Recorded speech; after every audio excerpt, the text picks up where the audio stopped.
We are rolling. Welcome, welcome, welcome to Signs of Mind 102 now at Center for Spiritual Living, Asheville. It is December 3rd, 2018, where we are. Wherever you are, I'm glad you're here. We always begin in treatment. And what I know is that there is one infinite, absolute, self-existent cause. It is magnificent. It is abundant. It is joy and love and health and wholeness. It is that energy of creation. It is life itself. It is love and light, and whatever it is all that there is and more. Because whatever it is, it created out of itself and became that which it created. So it is the infinite which contains all form. It is the timeless which holds time. And I know that since it became that which it created, then all that it is at the point of that creation. And so I look at myself as a point of creation of spirit, and I know that the entirety of the divine is present right where I am. That I am connected through this divine mind to everywhere and every when and everyone. That I'm connected to even that which goes beyond time and space. So I open up this evening to that incredible creative power that is what I am right now. And I know that my focus creates my life. And so I focus clearly. I see as God sees. I see perfection. I see spirit. I see health and wholeness, prosperity, love, joy, success of all kinds. And I know that that focus opens the door for that manifestation to occur in my life. And I know for those in this class that they are the perfect manifestation of spirit as them, and as such, everyone has more than enough. Everyone is healthy, happy, and whole. Everyone is getting exactly what they need to out of this class, because all is in perfect and divine order. And so with great gratitude and thanksgiving, I simply release this treatment. Happy to be able to be a part of Signs of Mind 102. Happy to be a part of Center for Spiritual Living Asheville. Happy to be a part of the spreading of these teachings around this world. And I simply turn it over into the heart of spirit, the mind of spirit, and the body of spirit, because I truly know that it's all spirit. As together we say, and so it is. Come on in. Can I ask real quick, was last week the first week of 102, or is that this week? The homework was for class 8, which is the first week of 102. So I'm not exactly sure what you're asking. I always lecture a week ahead so that when you're reading you feel smart instead of wading through things and not really getting it and then picking it apart in class. So I like to give you just general heads up of what the curriculum is going to be. So if you're reading it and going, well, duh, I know that. That's exactly what I want. That being said, does anybody have any questions about the reading this week? Anything that you were pondering? RJ. It actually goes back to last week, and I'm not being argumentative, like an argumentative treatment, but you had made a statement that one really does not have to do a good treatment or say the right words or even believe it, I thought, for a treatment to take place. You don't. You can be at 51% belief, and you can be less than that and have a practitioner or someone stand in that belief with you. But isn't belief the core of what makes it happen? You have to have a belief behind it for it to manifest. You don't have to have 100% belief, and you won't keep it long if you don't work on your belief. But sure, you can manifest anything. There are some very screwed up people who are master manifestors. And the reason that we have practitioners is so that when I don't feel like I can believe it, we have people walk in the door directly from the doctor's office where they were given a diagnosis that was dire. They don't believe. They're saying, somebody help me. I want to believe. Help me believe. And what we do is we join in consciousness, because there's only one. So a practitioner can stand in consciousness with you and help you manifest this. But one of the reasons I keep pushing to hour-long sessions is that what they also do is help you develop that belief. Look at what your blocks are, look at what your hidden beliefs are, look at what your fears are, and turn those around. Instead of the 1-minute miracle is just the treatment. The treatment's great for manifesting, but if you want to have a lasting change in your life, you're going to have a lasting change in your thoughts, in your feelings, in your beliefs about how life works. But yes, some people think, oh, I've got to be all enlightened before I can manifest anything, and that's just not true. You can just say something over and over and over again, and you'll create it. That's why some people, they say things that they don't really want, but they're being unconscious. Life is hard, life is hard, life is hard, life is hard, and then they get life is hard. Well, do you really believe life is hard? Well, not really, but I kind of got caught up in this deal, and that's what I created. So, again, Thursdays with the practitioners here gives you a 1-hour session so that you can really delve into yourself and look at healing some of those limiting beliefs that have kept us from having what we want. But we don't have to wait to have more than enough money, to have a physical healing, to have great experiences and wonderful relationships, to be all holy and spiritual and enlightened and getting it all together. We can start right where we are. And the trick is, though, is you're not going to keep it if you don't change what's going on inside of you. But there's no reason to not have what you need right now just because you're not completely healed. If that were the case, we'd all be in trouble. Was that enough? Yeah, I guess I still think that, belief has to get the core of it. What you're saying, you don't have to be at 100%. You don't have to be Harrison Ford stepping out over the... You can be at 51%, and that tips the scales.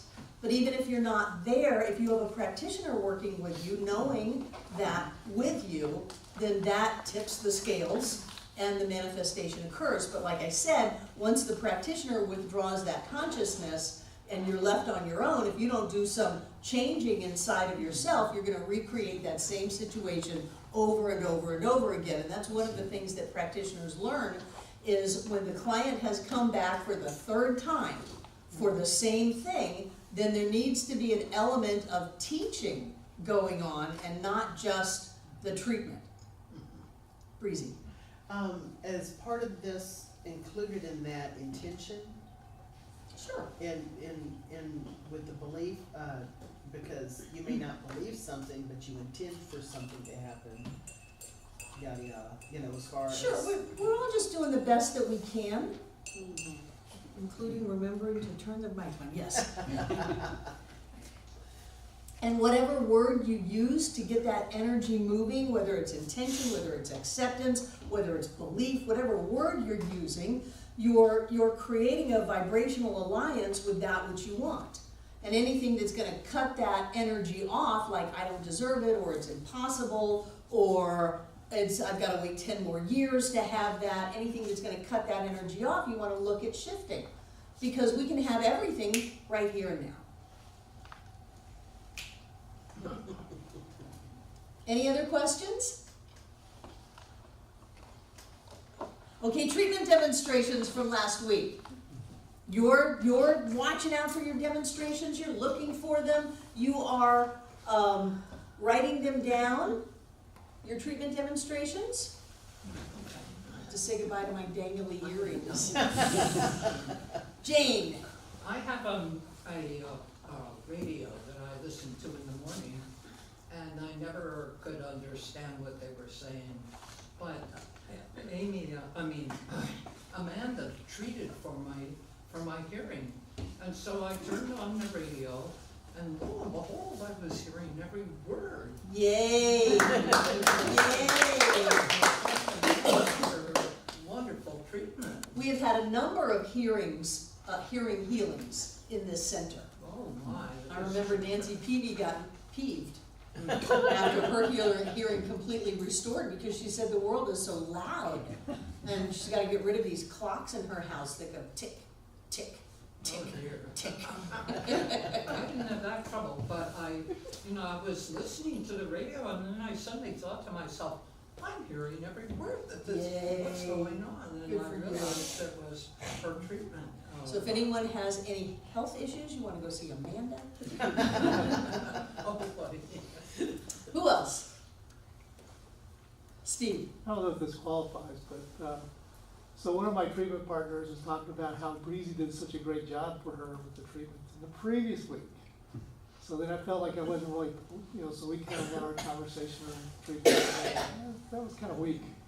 So so I said, well, I don't want to be outdone by Breezy. No, I'm just kidding. Not sure. But, so I kind of went and back and said, I'm going to go ahead and write the best treatment in the world. So I went, got my books out and all this stuff. I said, I'll just copy it and then modify it some.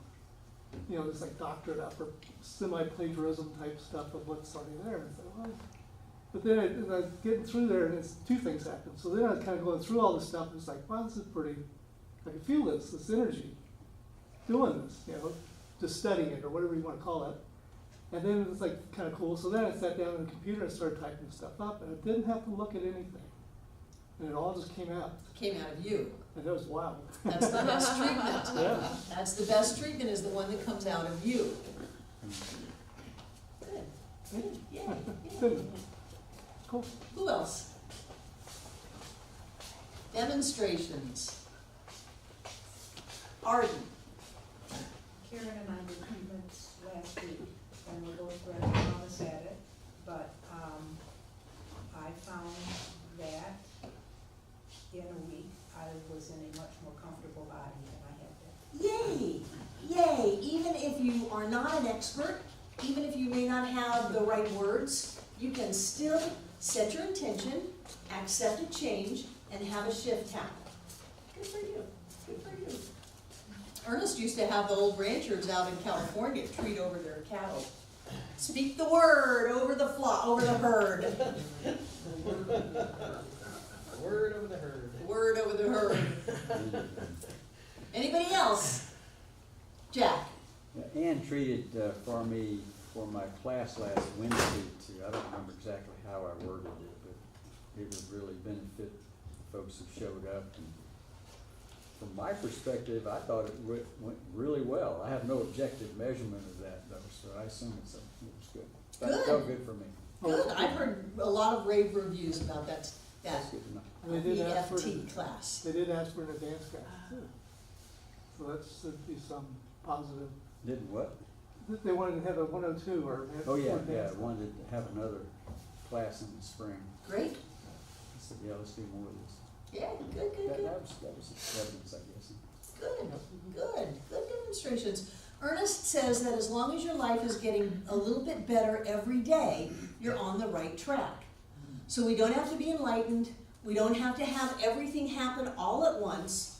What we're doing is we're growing, we're expanding, we're accepting more, we feel better, we have better relationships, the day goes smoother, we've got more money, we're just happier.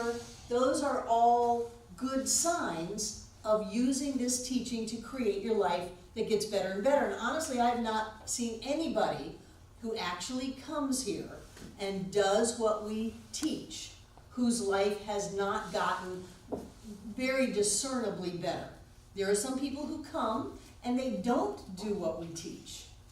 There are some people who don't come, but they say that they're a part of this center. And then a year or so they'll show up and go, everything fell to pieces. Well, you didn't come. You didn't come. Or everything fell to pieces. Well, you're not doing it. So if you come and if you practice, if you think about what you're thinking about, if you monitor what you speak, if you look at what you're believing about life, what you're accepting, what you're creating, if you accept responsibility for being cause to your effect, then your life will get better. It will get visibly better. It will get discernibly better. And I have not seen it ever, ever, ever fail. I had people in this room who were homeless and their lives got better. They would go out and sleep in their car in the parking lot, and their lives got better. We've had people in this room who were told they were dying, and their lives got better. So I've seen it happen hundreds and hundreds and hundreds of times, that as long as we're going in a more positive direction, we're going to have more positive experiences. And then people say, well, I don't wanna wait. Well, that's your problem. That's your ego, doesn't wanna wait. What are you gonna do? Where are you gonna go? You got someplace to go other than this life? No. So what we're focusing on is continuing to be mindful, to continue to think about what we're thinking about and take positive direction in our lives, and great stuff happens. And like Arden said, you don't have to be an expert at this to have your body get better. It's great. Any other questions or comments? Hi, David Mark. Right. Susan was treating that the work on our house, the removal of our roof over the garage, which was to start the next day, would go smoothly and well.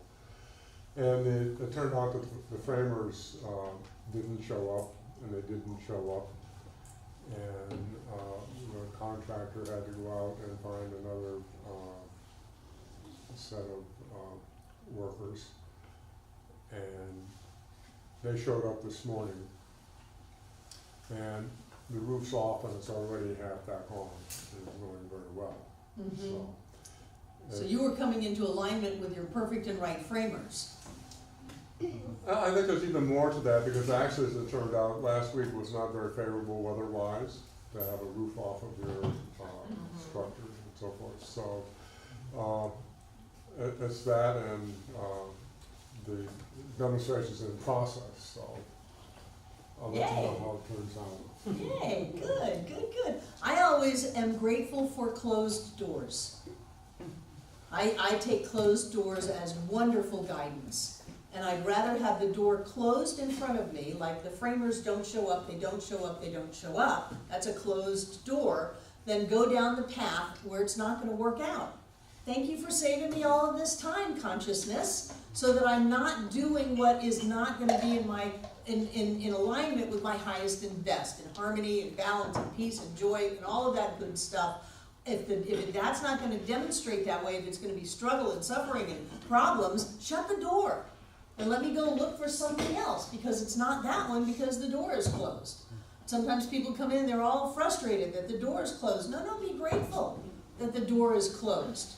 The sooner the better. I say that with relationships too. The sooner the door closes on that, the better, because you can go and be in relationship with someone that's more in alignment with you than wasting, for some people, decades and lifetimes trying to make something work that's not there. So, yay for closed doors and framers that aren't right, not showing. I'm all about that. Anything else? I was all caught up watching the Bush stuff. What stuff? The George Bush, when they brought him into the rotunda. I just love all of that pomp and circumstance and ceremony, and the precision of the military with their, that kind of thing. I just love that. They're so choreographed. It's a very slow motion dance, but it's definitely a dance. And it's nice to see everybody on the same page for once. It's been a while. Yes. Okay, so I'm going over the chapter 12 on spiritual mind healing, which I believe is a summary. That's going to be your reading for tonight. It's the summary of part 2. It's very short, but it kind of hits all the hot spots that we've been going over. Remember, when you're doing spiritual mind treatment, you've got to have this sense that it's doing something. That there's a oneness that it's based on. That there's a connection between us. That's why the practitioner can treat the practitioner, and the person, the client that's being treated, doesn't have to be there. As we were talking about with RJ, they don't even have to particularly believe that much. Although usually if they've come to someone for treatment, they're open. They may be frantic and afraid and overwhelmed, and so they're having trouble being positive and being in full belief, but the practitioner is connected to that. So there's this idea of oneness, again, that everything in this teaching goes back to, that we are all connected, that there is some kind of a thing that we call universal mind, the mind of God, the presence of the divine spirit, whatever kind of word you want to use on it, but that something happens when we set that law in motion. When we use our thoughts to focus on something, something happens. And because we are all one, then we can focus between each other, because the entirety is manifest at the point, and that spirit is manifest at every point in its entirety, then not only are we touching each other, but we are each other. And that's why it gets really important in how you see people in your world. We talked about the first grade class or the kindergarten class, and how the teachers saw the kids became that way. I've seen perfectly good marriages fall apart because one party just got lazy in looking for the good in the other person. And then the other person got mad, and all of a sudden, there goes wonderful love, history, possible future, and everybody's in their perfect and right place, and everything that happens is exactly what needs to happen. But sometimes it seems like we waste a lot of time because we're not mindful of what we're putting out, and that's what we get back. So when we do a spiritual mind treatment, and this section is on healing, the first thing to get is that my word has power. That it doesn't go out null and void. That something happens to my word or my thought. If you're an introvert, you're doing your treatment silently, my word or my thought, and it's picked up and carried, it touches, the energy starts to flow. However you want to think about it, doesn't really matter, because frankly, I'm not sure we know what happens to energy when it goes into the manifestation process, but something happens.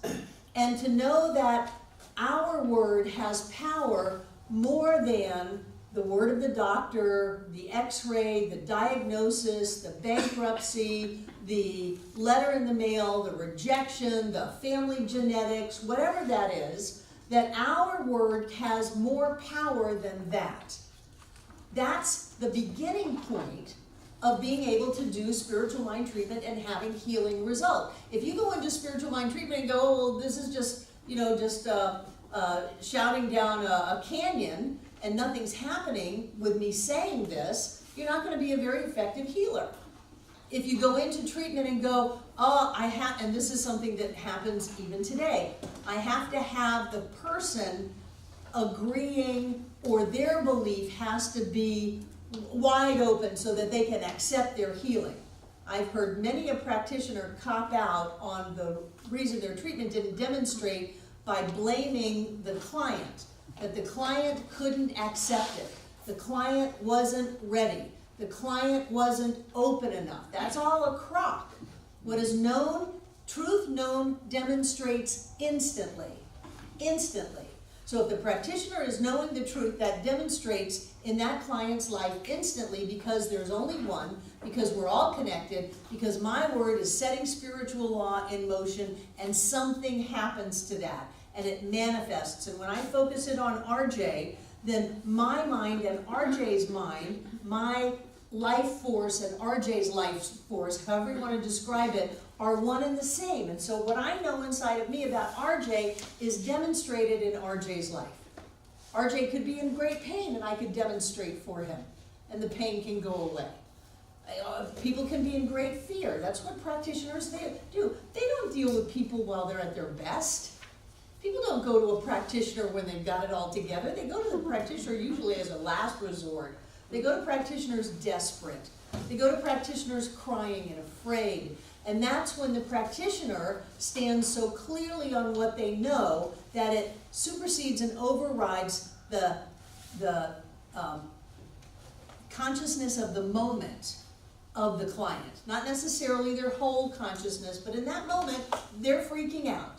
So the practitioner can actually overlay that onto the client, and the client gets a demonstration. You know, the house was about to sell, and now they got a phone call that the people have pulled out, and I've made all these plans, I've already moved, or I've already bought some, you know, just all of this, oh my God, what's happening, it's so horrible. No, no, no, no, the practitioner is so clear inside of themselves that when they know that trained thought overrides the temporary freak out of the client. That's how it works. But the practitioner has to know that their word has power. Their word has more power than that event. Their word has more power than the emotions that are going on in that person. And because of this idea of oneness, that when we speak truth, something happens. And I don't think anybody really knows how the manifestation process happens, but that energy goes out and it does something. It's picked up by this universal creative flow. It's picked up by the process of life itself, and something happens to it that we can then see, we can pick it up, we can hold it in our hand. This isn't a fluffy teaching. If you can't hold it in your hand, or if you can't see it and point to it, it didn't demonstrate yet. If you don't feel better, then that treatment hasn't demonstrated yet. And Ernest says if it hasn't demonstrated yet, your job is to keep treating until it demonstrates. That it's not, oh, I'm just going to pretend that things are good when they're not. That's not the teaching at all. The teaching is that the doctor will see it and change the file. That the bank account will show it. That things will happen. But it's all based on this idea that our word has power. That's why I go around sometimes, especially in the offices, and stop people in the middle of conversations and say, don't talk about that. Not here. Stop it. Or just one word, language. And I don't mean swearing. I mean stinking thinking, negativity, upset, language. Our word has power.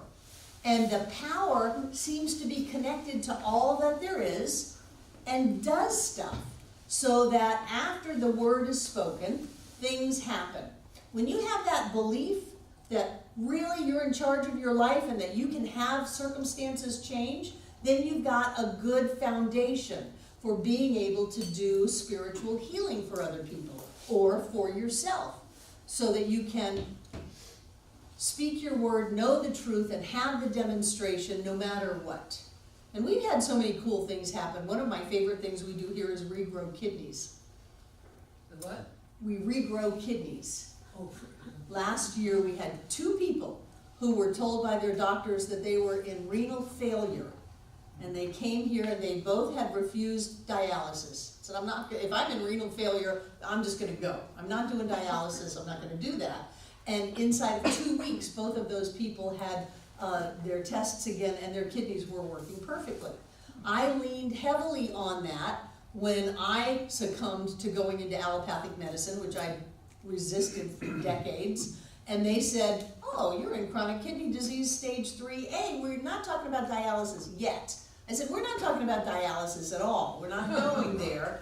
And I leaned on that going, I know that this stuff works. That it works to the level where you can see it, you can test it, you can know that it's true. And inside of 4 months, I had my blood work done again and my kidneys were working perfectly. So when we have that idea that this stuff really does work, that we can speak the word and have things change, then we get that faith and that trust that we talked about a couple of weeks ago in knowing that something is happening. Knowing that we have the ability to steer the energy, the creative force of life, and we can actually make a change in our world. I'm trying not to flip into Michael Jackson from yesterday. Make a change, make a change.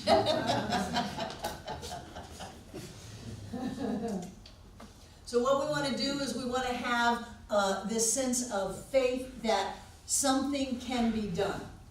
I'm sure that everybody has been in the position in the past of nothing can be done, right? How helpless and hopeless is that? But something can be done, something can change. The only thing constant is change, that everything is constantly shifting and recreating, and that that's always an effect, and the effect must have a cause, so we can change the cause and change the effect. And whether it happens just like that or it happens in process really doesn't matter because it's happening.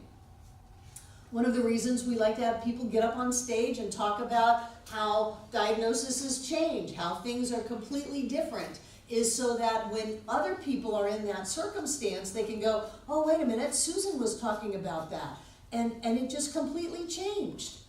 Wow, maybe something can change for me. At that point, the rigidness of all is lost, nothing can be done begins to crack. And then you crack that open and go, well, it happened for her, it's possible it could happen for me, something could happen, there could have been a mistake, and there's got to be something better to this. And then you start to think, well, there's an intelligence and a wisdom inside of my body. Every time I get cut, I heal. Every time a bone breaks, it heals. The liver regenerates, our body regenerates and renews itself and regrows itself all the time. I think that there's a power and a presence within me that can handle this. And you may go to a practitioner or you may read some books and get that faith built up, but we start to have a sense of, yes, that's an event, that's an experience in my life, but it doesn't define me, it doesn't limit me, that I am in charge of that experience because that experience is an effect of me. Whether I know how I did it or not, that's an effect and I am cause. So if I change my cause, if I start putting on a happy face, talking about all of the good things in life instead of all the bad things in life, talking to my body, setting that intention, that acceptance, and that knowing in motion, then things will change. And they do. It's the most wonderful thing. Your body feels better in a week. In a week. And there are so many people who are locked into this idea that says, we're all getting older, we're all going to feel worse and worse and worse until we die. It happened, it was an accident X number of years ago, it's in my genetic makeup. People are so locked up into that idea that says this is the way it is, and if it changes, it's only going to get worse. No! This is only the way that it is because this is what I put there. And my word has power. I'm connected to all that is. There's a wisdom and intelligence of health and wholeness that is in every cell of my body and every cell in everybody else's body. And when I speak my word, things happen. I've seen it happen before. I've heard stories from other people. I know that this can shift. Then we start developing faith. We start getting this sense of, well, I'm not so easy to be knocked around by the events in life. I've got a more solid core to me so that I can see things happening, but it doesn't determine who I am. It doesn't say what I can and cannot have. That I'm separate from that event in that I'm the one who chooses what events are in my life. So when we have that kind of faith, and we start, and not a faith in an outside God, remember that, it's not that somebody is going to swoop into our life and save us, but a faith that we are creating our experience and anything is possible. Anything is possible. When we have that kind of faith, we start getting more solid in this idea that my word has power. When I speak my word, something happens. There's a creative process going on constantly in my world, in my body, in the body of my affairs, and that I can impact that. And then we start getting our feet under us, getting a solid foundation to be able to have someone say, oh my gosh, they told me that I was going to be dead in 3 months. What am I going to do? Well, you're not dead yet, so let's start there. And you don't have to listen to them. You don't have to do that. You're a choice in your life. And life is eternal, and there's a wisdom inside of your body, and health and wholeness is your divine birthright, and then people get better. And sometimes it shows up as the doctor says, well, we must have had a mistake in the lab tests. There must have been a mistake in the original diagnosis, because people don't just spontaneously heal. Well, of course they do. We spontaneously heal all the time. Every time we get a cold, every time we get something, like I love the idea of cutting. If we weren't born to heal, we'd have every cut that we ever got. We'd have every bruise, we'd have every break, we'd have every problem that we'd ever had in our life, we would still have it. But our bodies are made to heal. And so just knowing that there's an intelligence inside of us that is made to heal. I love the phrase, I was born to heal. You were born to heal. Otherwise you wouldn't be here. and to know that that's already here, that you don't have to make it, you don't have to go out and get it and shove it in your cells and your bones and your systems, that it's already in there, that what we're doing is we're simply acknowledging what's already here. Then we start getting this idea that, wait a minute, health and wholeness is already here. And that's one of the big steps in treatment. That you're not trying to put health and wholeness in yourself or someone else. That you're simply seeing that which is already there. You're opening out a way for the imprisoned splendor to show up, as Robert Browning said. You're seeing the truth of the situation beyond the world of effects. And seeing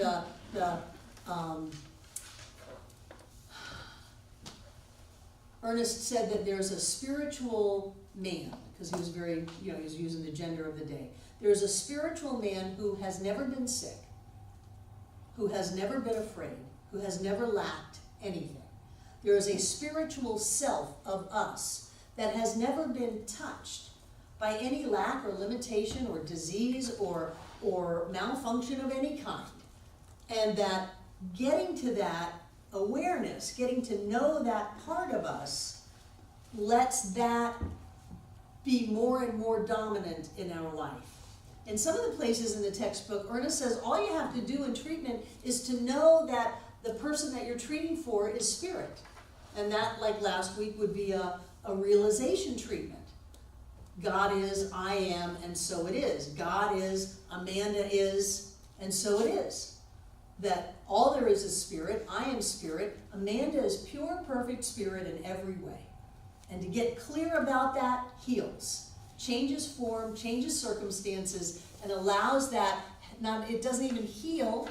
Ernest said there's nothing to heal, only truth to be revealed. It allows the truth, the health, and the wholeness that is already there to show up. Because we've taken the limiting bushel baskets off of our light. They say turn away from condition. Why do you turn away from the condition? Because if you focus on the condition, what are you going to get? The condition. You're going to get the condition. You're going to get more of the condition. And so we have to train ourselves to pull. It's such it's seductive at times.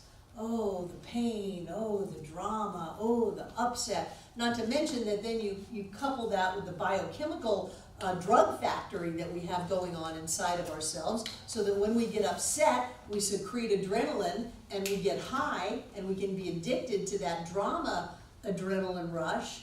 When you couple it with that, then it's very tempting to look at the condition. David Mark. Actually, I think there's much more to the condition than that, really. The condition is something that already is. It is, in essence, really the past. Mm-hmm. And you can't really do anything with that. So that by looking at the condition, you're really looking at the past. If you're looking at the past, you can't do anything, because the only place that anything happens is in the present. That's where all change takes place. That's where everything happens. That's where all thought happens. That's where all activity happens. So that the condition is not at that point. The condition is in the past. The condition is over with. And old news. Right. Fear is in the future. The condition is in the past. You've got to be able to pull your thought away from both of those. Well, go ahead. Well, I was going to. Actually, with respect to that, faith and gratitude are exactly the same thing. They are a mental attitude. They're a mental attitude. Faith is a mental attitude towards something that has not yet taken place or you do not yet have. Gratitude is a mental attitude to that which you already have or already has taken place. And a mental attitude is a present state of mind, so that faith and gratitude are states of mind that try to bring the past and the present, the past and the future into the present here and now, because that's the only place that the absolute is. That's the only place that anything happens. So that in reality, they're really the same thing. I am so gonna steal this. Instead of having fear be your futuring, have faith be your futuring. And instead of focusing on the condition that you don't like be your past, have gratitude be your past. Right. And instead of fear and focusing on what you don't want pulling you out of the now moment, faith and gratitude will drop you in it. When you all hear me say that, you'll go, she stole that from David Mark. He got it from Not really, someplace too. that's just the way it is. It's great. It's great stuff. Developing faith is so important because then you've got something to stand on. The winds of fate don't knock you over when you have faith, because you know that I've been down this road before, that things have always worked out. Even if people pass, they work out. People are fine. People left here, they're upset.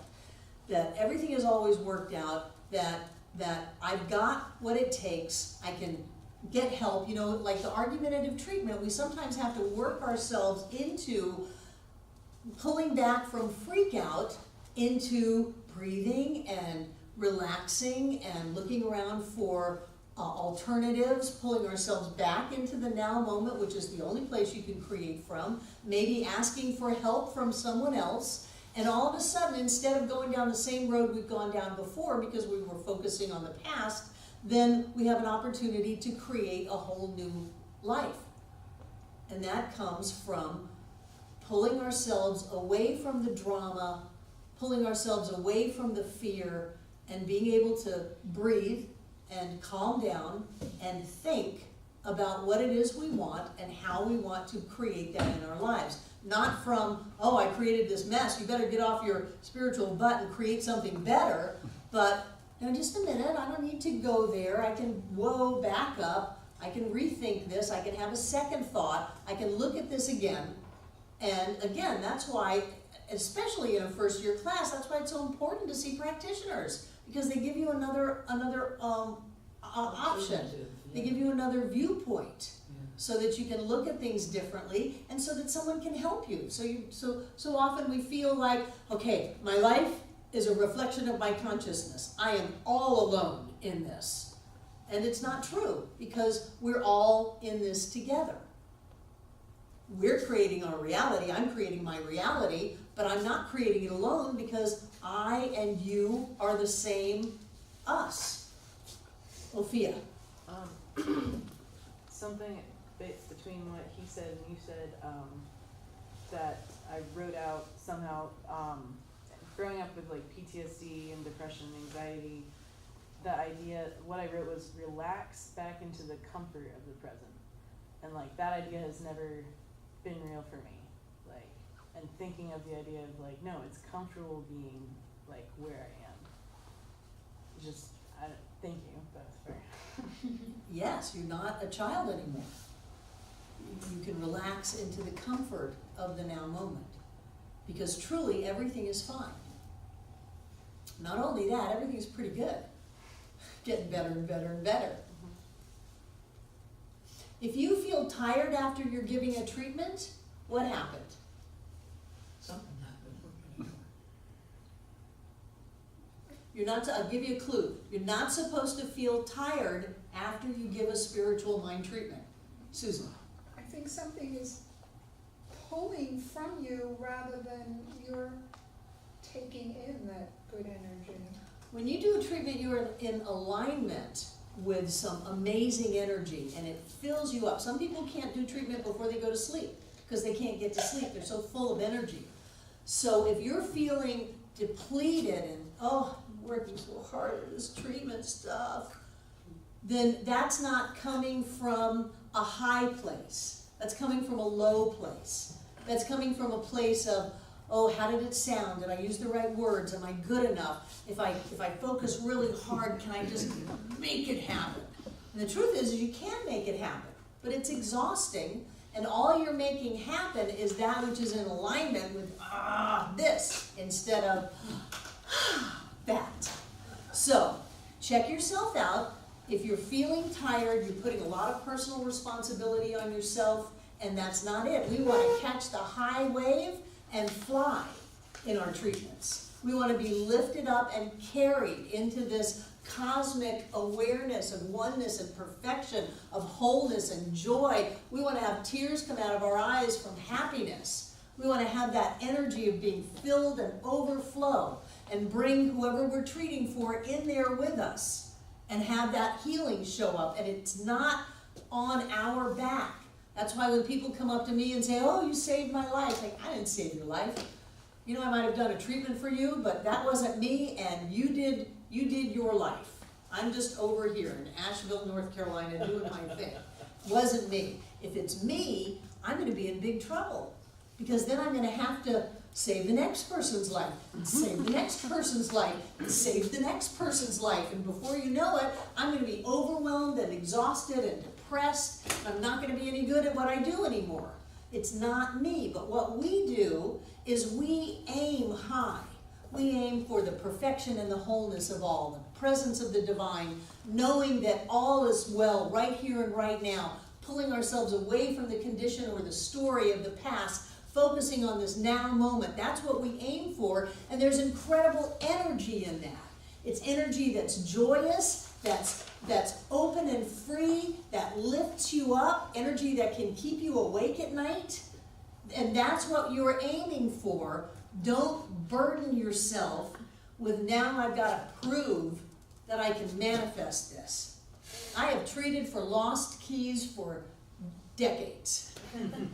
And usually when someone comes up to me or calls me and wants me to treat for their keys, there's this little voice that says, I wonder if it's going to work this time.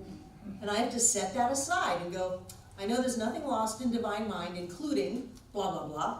I know that it's here. I claim it. I call it forth. I accept it. I give thanks for it, and so it is. And I've done that thousands and thousands of times. It always shows up, whatever it is. Sometimes it shows up before I get the treatment out of my mouth. Sometimes it shows up months later. But it always shows up. And when I feel like, oh, I don't know if it worked. How are they going to feel?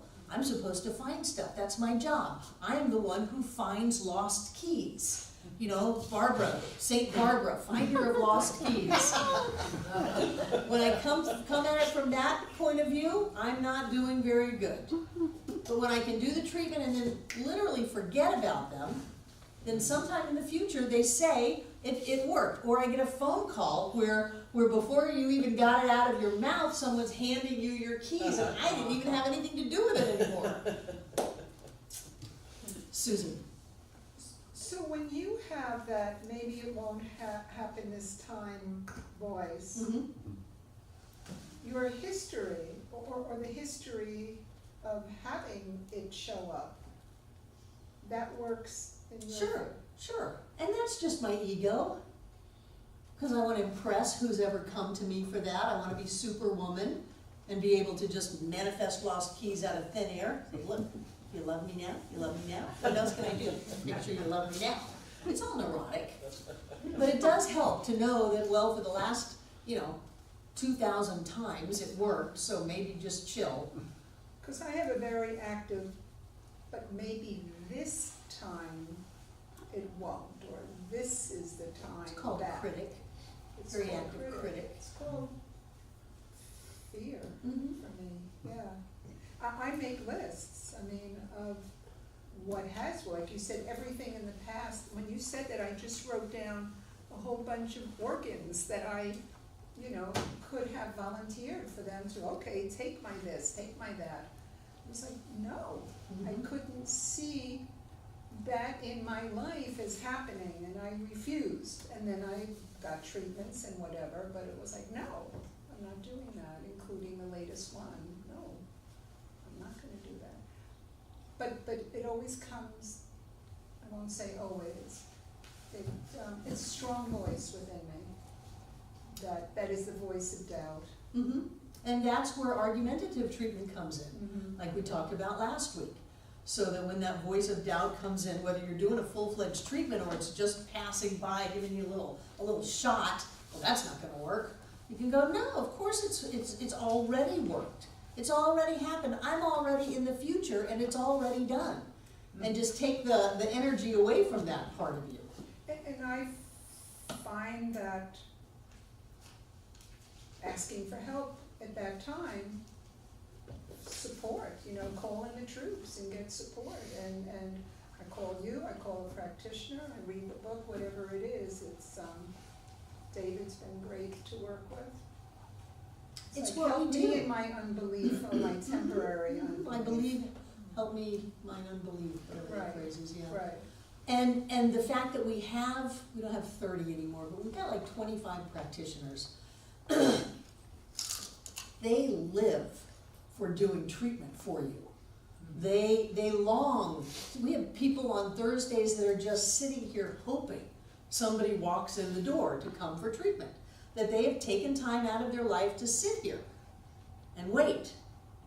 I'm amazed sometimes that we don't use our practitioners more, and I'm actively trying to change our culture to where we use our practitioners a lot more. They love to do treatment for people. They love to do treatment for people so much that they go off to World Ministry of Prayer, and a number of our practitioners now have the phone for, if you call World Ministry of Prayer, you get them at certain times during the week, and they do treatment for our website, people on our website. They love to do that because when you're really clear and you're riding that high wave of energy of creation, it feels fantastic.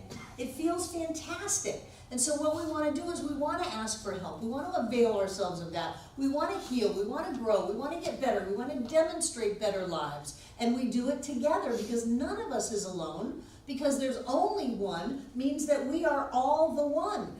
We are all the same. Oneness doesn't mean sameness. So we are all points of the same light. I mean, we're not identical. That would be so boring. But the fact that we can reach out and ask for help. The fact that people, even today, are selling their houses and moving to Asheville so that they can be a part of the group here. It's fascinating to me. And anytime somebody tells me that they're doing that, a part of me goes, I hope it all works out. Well, of course it's going to work out. It's been working out for years and years. People have moved here, and they're glad that they did, so that we can be in this together, so that we can lend helping hands to each other, so that we can see each other as the highest and best that is conceivable in us. And then that lifts us up, and it lifts the other people up. If you're going through this feeling critical about yourself, like you're not doing it right, like you're not good enough, like you've got to work harder at it, you're missing the boat. This is much more about being a joyous experience that results in health and wholeness and healing and happiness than we got to work long and hard hours at this. So what I want to encourage you to do is, if you start to feel pressured in your treatment, raise your vibrations, raise your sights up to all of the things that have already been done. If it's ever happened, it can happen now, and if it's never happened, it's yours to start. That's all. And then you start feeling really good. Treatment feels good. If it's not feeling good, then there's something that's holding you down in the realm of pressure and criticism and all of those other things. Jane. I have an unfortunate talent to fantasize, and so that just bypasses. So if I'm not spiritually, awake or enough to realize, that I'm a child of God and this and that, I can make it up. I can make up stuff out of my mind, which makes me very comfortable and happy, and I just love it. But it's Excellent. But it's like a bypass from I don't know that it's a bypass. from belief. I don't know that. There's more than one believer in you. There's what? More than one believer in you. Well, I hope so. Which one are you going to give your energy to? The one that says I'm not spiritual enough? or the one that says, no, I'm gonna go into this story and create this wonderful experience of myself. I personally would pick the second one. Yeah, well, I do, I invent all these wonderful, funny, terrific moods, but I don't think that they advance my spiritual, Oh, I do. You do? I think that when you invent wonderful moods, it advances your spiritual growth, absolutely. What do you think spiritual growth is for? Well, it's for growing an awareness of. And the awareness is happiness and joy. Love, safety. Oh, rather than making up stuff all the You time. can make up stuff, we're all making it all up. Make up our We are making it all up all the time, right here and right now. We are You're living a a dream. writer that refuses to write. Yep. And so you make up all these stories inside of your head. I was gonna say So you go from, I'm not spiritually aware enough to be happy to, I'm just gonna make up this story where I'm happy and joyous, oh, I feel so much better. But then guilt comes in and says, oh, but Jane, you shouldn't be doing that. You're supposed to grow spiritually, you just did. Oh. Well, okay, so.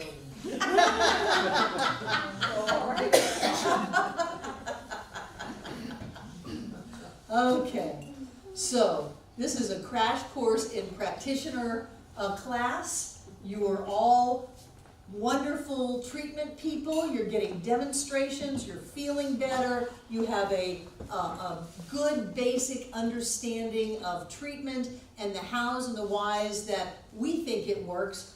Honest to God, we don't know why it works, but we know that it works. We know that at some point the energy of thought, or the energy before the thought, if thought ends up being an effect and not a cause, but I can't put my hand on that cause, so I'll keep thought as cause. The energy of thought manifests in our lives, and that we have personally seen the impossible happen. So the sky's the limit for you. How big can you believe? How open can you be? How much can you ask for help when you need help and accept that you are worthy of having that help and being loved and being lifted? And then just watch your life demonstrate. Watch money show up, watch your body heal, watch your relationships get better, watch opportunity come knocking. You wake up happy in the morning and filled with energy for another great day. It happens over and over and over again when you get a hold of your thinking, getting a hold of your speaking, because your word has more power than any circumstance in your life, because as David Mark said, the conditions in your life are the past, they're gone. You're at total control over what you're going to manifest and demonstrate in this now moment. So it's your job to get a hold of all of that creative power that's going on and focus it on where you want to be. And then watch the demonstrations happen. You're all healed. Anything else? Let's take a break. Please eat food. Find your treatment partners. Do treatment, and then we'll come back after the break. Come back. Energy in this room when you guys are working is amazing. It's just wonderful. So how are your treatments going? Some of you get done very quickly.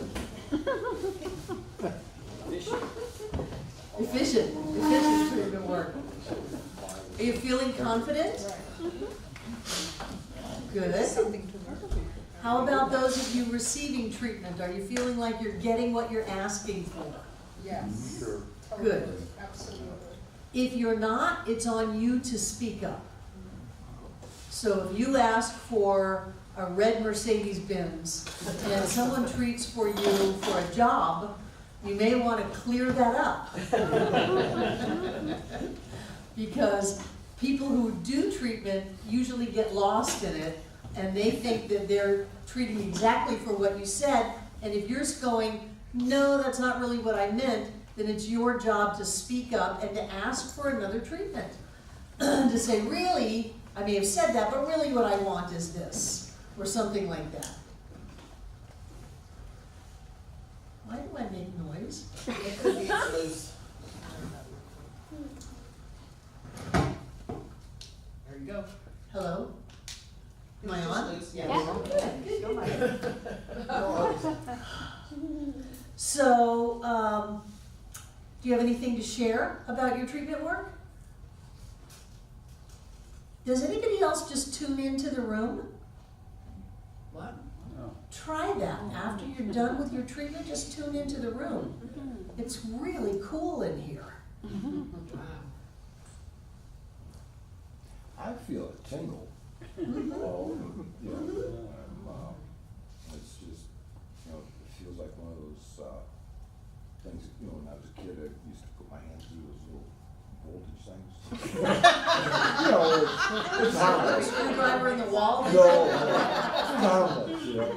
We had science in school, you know, but it feels like a tingle. It is a tingling.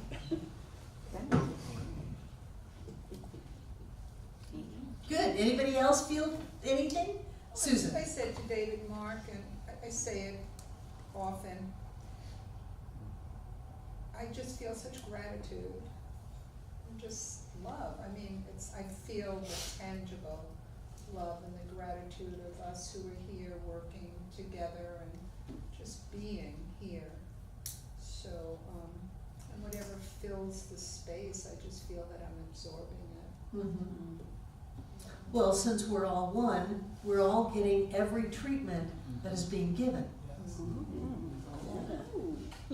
Oh, Jane liked that.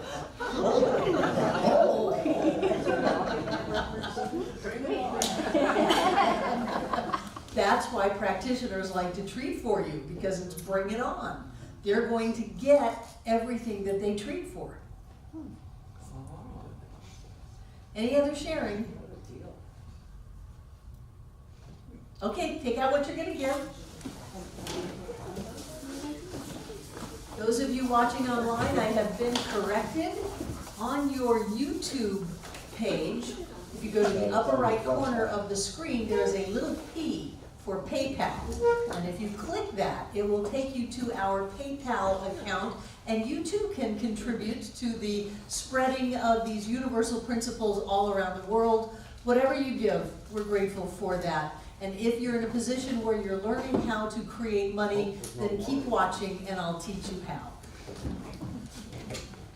It is something I do very well.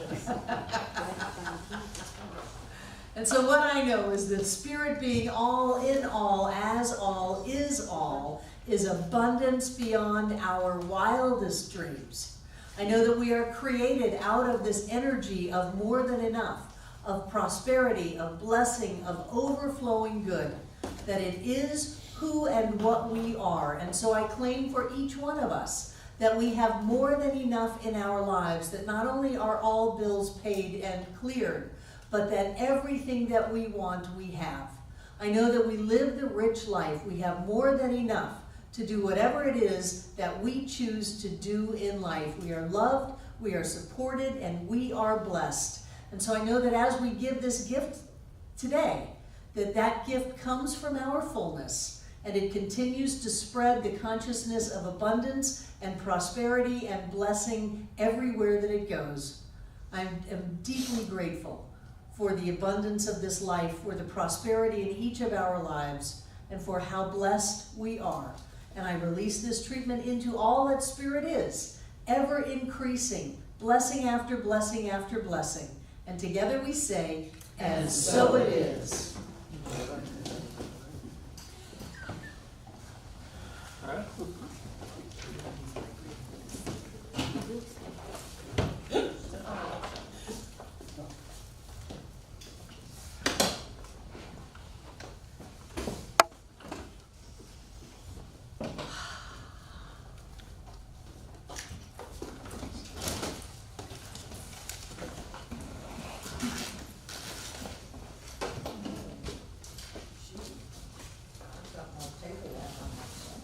Get your own private basket here, Jane. And I know that everything in these baskets is blessed, because every time we give anything, we go with the gift. There's only one, there's no way to separate it. So whether or not we're putting money in the basket, whether we've gone to PayPal, whether we are giving a smile or a hug or a chance. That energy that we are moves into the world through our giving. And what are we? But God in form as us. So I know that that energy, for me it looks like golden light, pours forth from us, filling up this room from the floor to the ceiling and all between the walls. This air is rich and blessed with God as us. And I know that that energy, as it moves in our life, it touches us, it blesses us, and it heals us right here and right now. And then I know that it goes around the world to touch and bless and heal every being on this planet. Always here, always now, touching every one of us here tonight, everyone who has ever been here, everyone who is watching, and everyone yet to come. And so it is. So it is. I love you guys. Have a wonderful, wonderful week. Question about